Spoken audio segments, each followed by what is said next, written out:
Querido amigo, estamos iniciando o estudo do capítulo 12 do livro do Êxodo, onde encontramos a última praga, a 10ª praga, a praga da matança dos primogênitos. Esse é um capítulo muito longo e, por ter 51 versos, vamos dividi-lo em 2 estudos para, de fato, aproveitar todos os seus ensinos. Nesse programa, vamos encontrar a instituição da Páscoa, uma festa comemorada pelos judeus através dos tempos, uma festa tremendamente significativa para todos os judeus. Ela sempre foi comemorada desde o tempo em que foi instituída por Moisés, aqui nesse capítulo 12. Era uma festa que comemorava a saída do povo de Israel do Egito. Era a libertação do povo de Deus sob o jugo do Egito, durante 430 anos. Nós cristãos também temos na Páscoa um dos símbolos mais importantes que apontam para o nosso Senhor Jesus Cristo. Então, devemos lembrar o que disse o apóstolo Paulo: Cristo, a nossa Páscoa, foi oferecido por nós, conforme ele nos diz isso lá em 1 Coríntios 5, 7. Diante disso, Êxodo 12 é uma passagem tremendamente importante também, porque aqui vemos um símbolo claro da pessoa do Senhor Jesus Cristo. Existe então uma relação dupla muito significativa ligada ao evento da Páscoa. À meia-noite, os israelitas seriam salvos da escravidão do Egito em relação ao passado. Mas, ao mesmo tempo, eles entrariam em um novo e futuro relacionamento com Deus, sendo adotados como povo de Deus, como seu povo eleito. Para nós, os cristãos, a importância da Páscoa não pode ser relegada a um segundo plano, pois, na verdade, o Cordeiro é tipo de Cristo por excelência, na sua função expiatória, substitutiva. Tendo em mente tais fatos, todos nós devemos estudar com grande expectativa o conteúdo desse capítulo. Então, vamos à análise do texto, lembrando que veremos nos versículos 1 a 13 a instituição da Páscoa propriamente dita como um banquete familiar sagrado e o uso do sangue como sinal protetor. E nos versos 14 a 28, a instituição da festa dos pães asmos, que prolongava a festa, a Páscoa, e transmitia a mensagem que depois da redenção, isto é, depois da Páscoa, dever-se-ia seguir e praticar a separação do pecado, e isso deveria ser o resultado de uma vida santa. Então, vamos ao texto. Nos versos 1 e 2, foram estabelecidos por Deus e anunciados a Moisés 2 mudanças radicais. Em primeiro lugar, foi estabelecido o nascimento da nação de Israel. E, em segundo lugar, foi estabelecida uma mudança no calendário, que a partir daquela data teria aquele como primeiro mês do ano. Esse primeiro mês, Abib, conforme 13:4, significava espiga nova em grãos, pois os cereais ainda estavam na espiga, e foi posteriormente esse mês chamado de Nissan, e corresponde aos nossos meses de março e abril no nosso calendário cristão ocidental. No Antigo Oriente Médio, as festas do início de um ano novo coincidiam com uma nova estação climática. O que vemos nesses versos é Deus dizendo que ele seria, esse mês, Nissan, o primeiro dos meses, pois, na verdade, era o começo do ministério da proclamação da verdade redentora. Era o começo da nação de Israel. O povo como nação estava nascendo exatamente naquele dia, embora a grande ênfase fosse dada à família e não à nação. É muito clara a ênfase que é dada aqui à família. Mas uma nação, veja só, uma nação é formada de famílias. O ponto realmente importante, então, que devemos notar, que devemos sublinhar, é exatamente esse. Para a formação de um povo, tem que se levar em consideração a família. Nenhuma nação é mais forte do que as famílias que a compõem. Vemos, portanto, Deus instituindo a Páscoa, e a Páscoa não era só um feriado nacional, no mesmo sentido das demais festas e feriados de Israel. Não, era um feriado religioso e tinha a ver principalmente com a família. No verso 3 encontramos as seguintes palavras: falai a toda a congregação de Israel, dizendo: aos 10 dias desse mês, cada um tomará para si um cordeiro, segundo a casa dos pais, um cordeiro para cada família. Então aqui temos 2 pontos importantes. Primeiro é a menção do cordeiro, que aponta para a necessidade do sangue. O cordeiro fala do sangue que seria posto nas ombreiras da porta. E o segundo ponto é a menção da família ou casa. Temos então uma celebração doméstica feita pela família. Essa é a grande ênfase dada aqui por Deus na realização da Páscoa. Numa época em que não havia tabernáculo, nem templo, nem altar, nem sacerdote, a família era o lugar adequado para essa celebração, que já trazia a ideia de substituição. Mas é importante também notar que a ordem para Moisés era falar a toda a congregação de Israel. Isso quer dizer que os israelitas já deveriam acostumar-se à prática de reunir-se em assembleia. Posteriormente, a forma preferida de referir-se à Assembleia dos Filhos de Israel era a utilização do verbo kahal, que foi traduzido para o grego, e no Novo Testamento transformou-se na palavra eclesia, igreja, tão conhecida por todos nós, o povo de Deus. Ora, depois dessa celebração, os judeus se transformariam em nação construída por indivíduos e, isso mesmo, por famílias. Exatamente. Mas o verso 4 nos diz que, se a família fosse pequena para um cordeiro, então convidaria ela, a família, o seu vizinho mais próximo, conforme o número das almas, conforme o que cada um pudesse comer. Por aí, então, calculareis, diz o texto, quantos bastem para o cordeiro. É muito interessante vermos que Deus trata como Deus trata com as pessoas, como Deus trata com os indivíduos, como Deus trata com as famílias. O cordeiro era para ser tornado um prato principal para cada família. Mas se um casal, por exemplo, não tivesse filhos, se a família não fosse grande, então eles poderiam convidar uma outra família, ou poderiam ser convidados por uma outra família e poderiam participar da Páscoa com uma outra família vizinha. Todos deveriam alimentar-se do cordeiro. Não era assim uma festa em que apenas alguns do povo deveriam participar. Não. O povo todo deveria realizar uma festa ou deveria fazer a sua comemoração em casas. E em cada casa haveriam também indivíduos solteiros, indivíduos sozinhos. Cada membro da família, todos deveriam participar. Era obrigatório a participação de todos individualmente. Era a redenção da nação, mas era uma mensagem também individual para cada pessoa, para cada israelita. Mas a nação tinha por centro a própria família. A Páscoa, o cordeiro, deveriam ter a participação de todos, conforme o que cada um tinha de apetite. E esse detalhe reforça a plena participação de todos.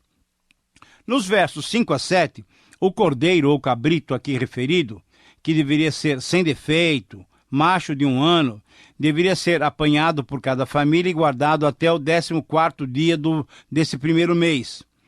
Ele deveria ser morto no crepúsculo da tarde, expressão essa que se refere ao período logo após o pôr do sol, e então o seu sangue deveria ser aspergido, deveria ser, na verdade, passado nas ombreiras das portas. Agora, o que significava exatamente isso? Isso implicava no quê? Representava a fé que a pessoa deveria ter no sangue. Era a fé no poder do sangue para a libertação. Era preciso que um cordeiro fosse morto. Disse Deus claramente, Deus deixou isso claramente exposto. Um cordeiro deveria ser morto.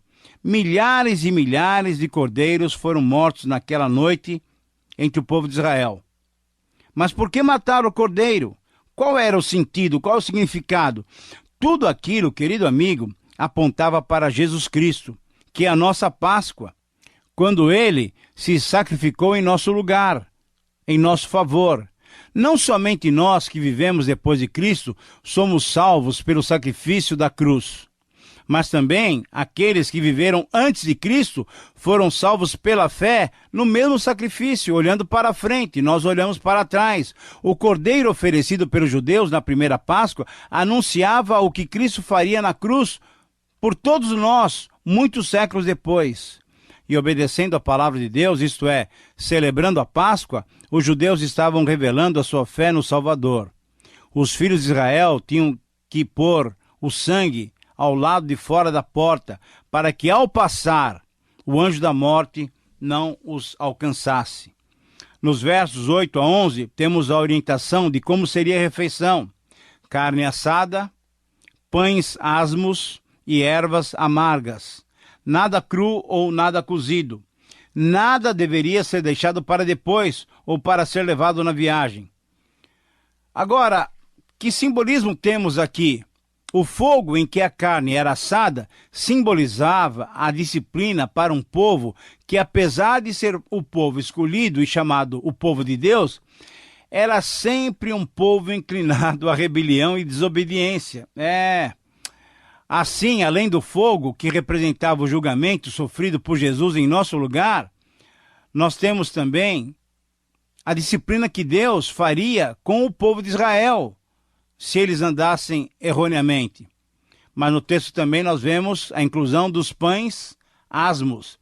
Esse tipo de pão representava também Jesus Cristo, que é o pão espiritual. Jesus é o pão espiritual que alimenta, de fato, as nossas almas.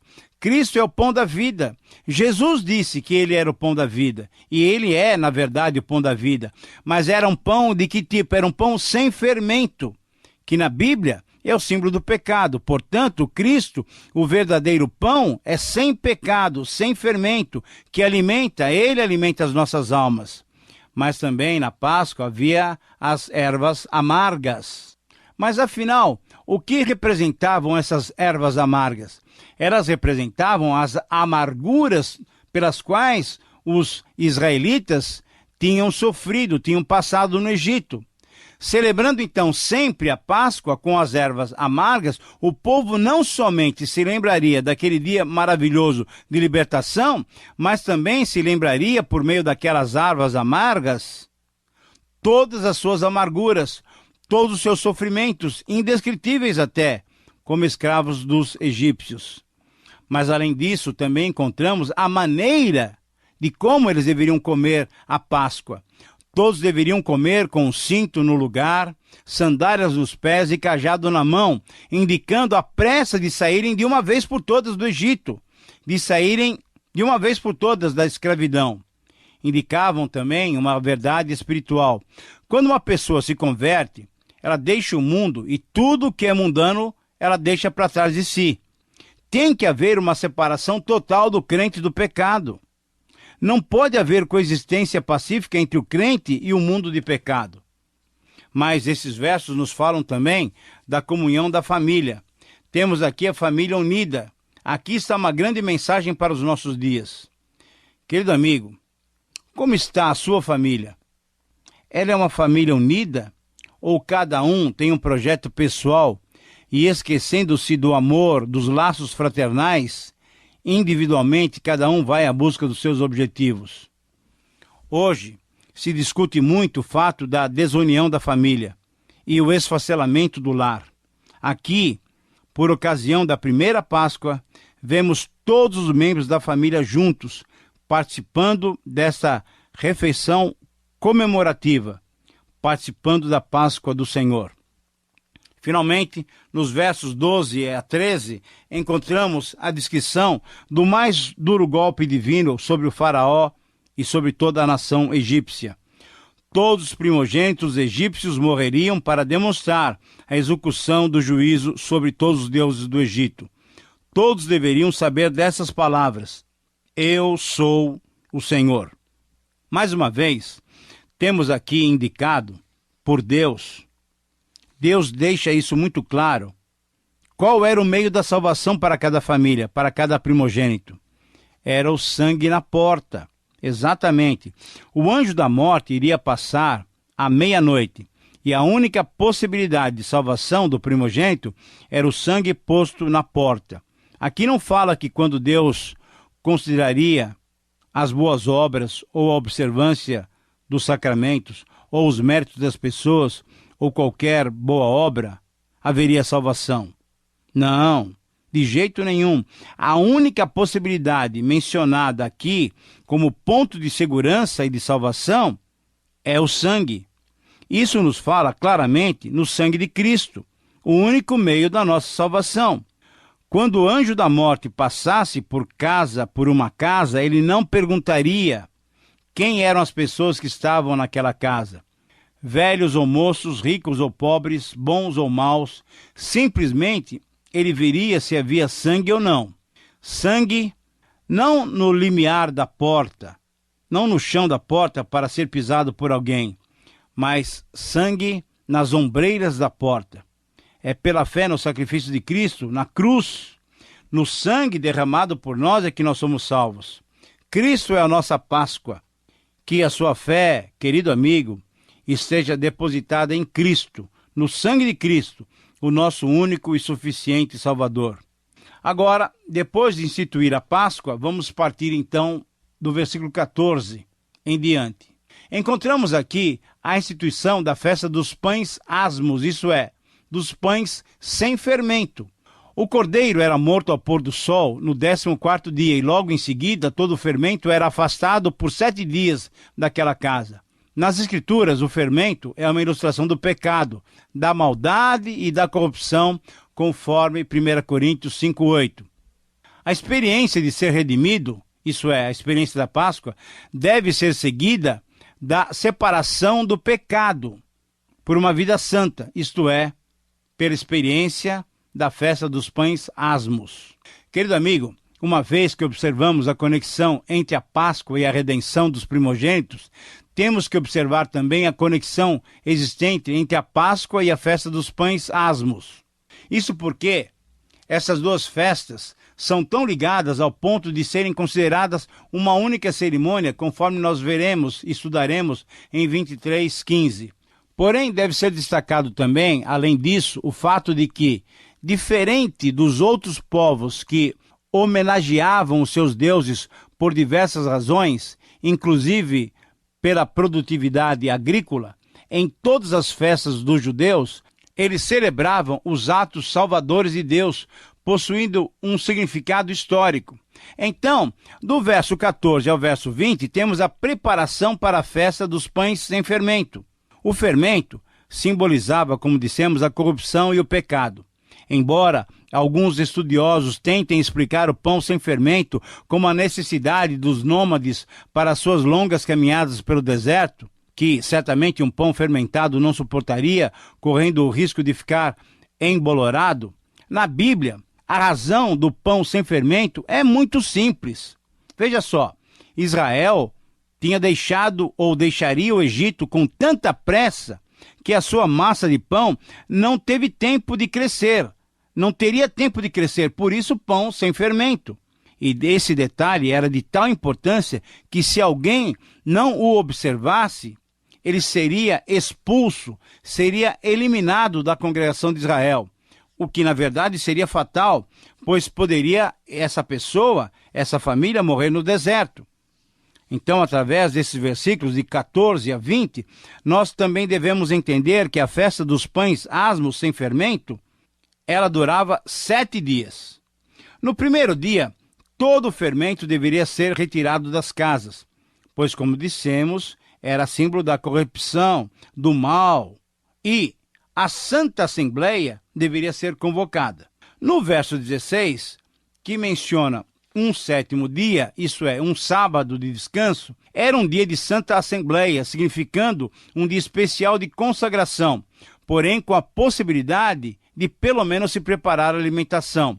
E a semana era concluída com uma outra convocação. Deve-se destacar também, conforme o versículo 19, a frase, o peregrino como natural da terra, que indicava a obrigatoriedade do estrangeiro residente também observar as leis religiosas de Israel.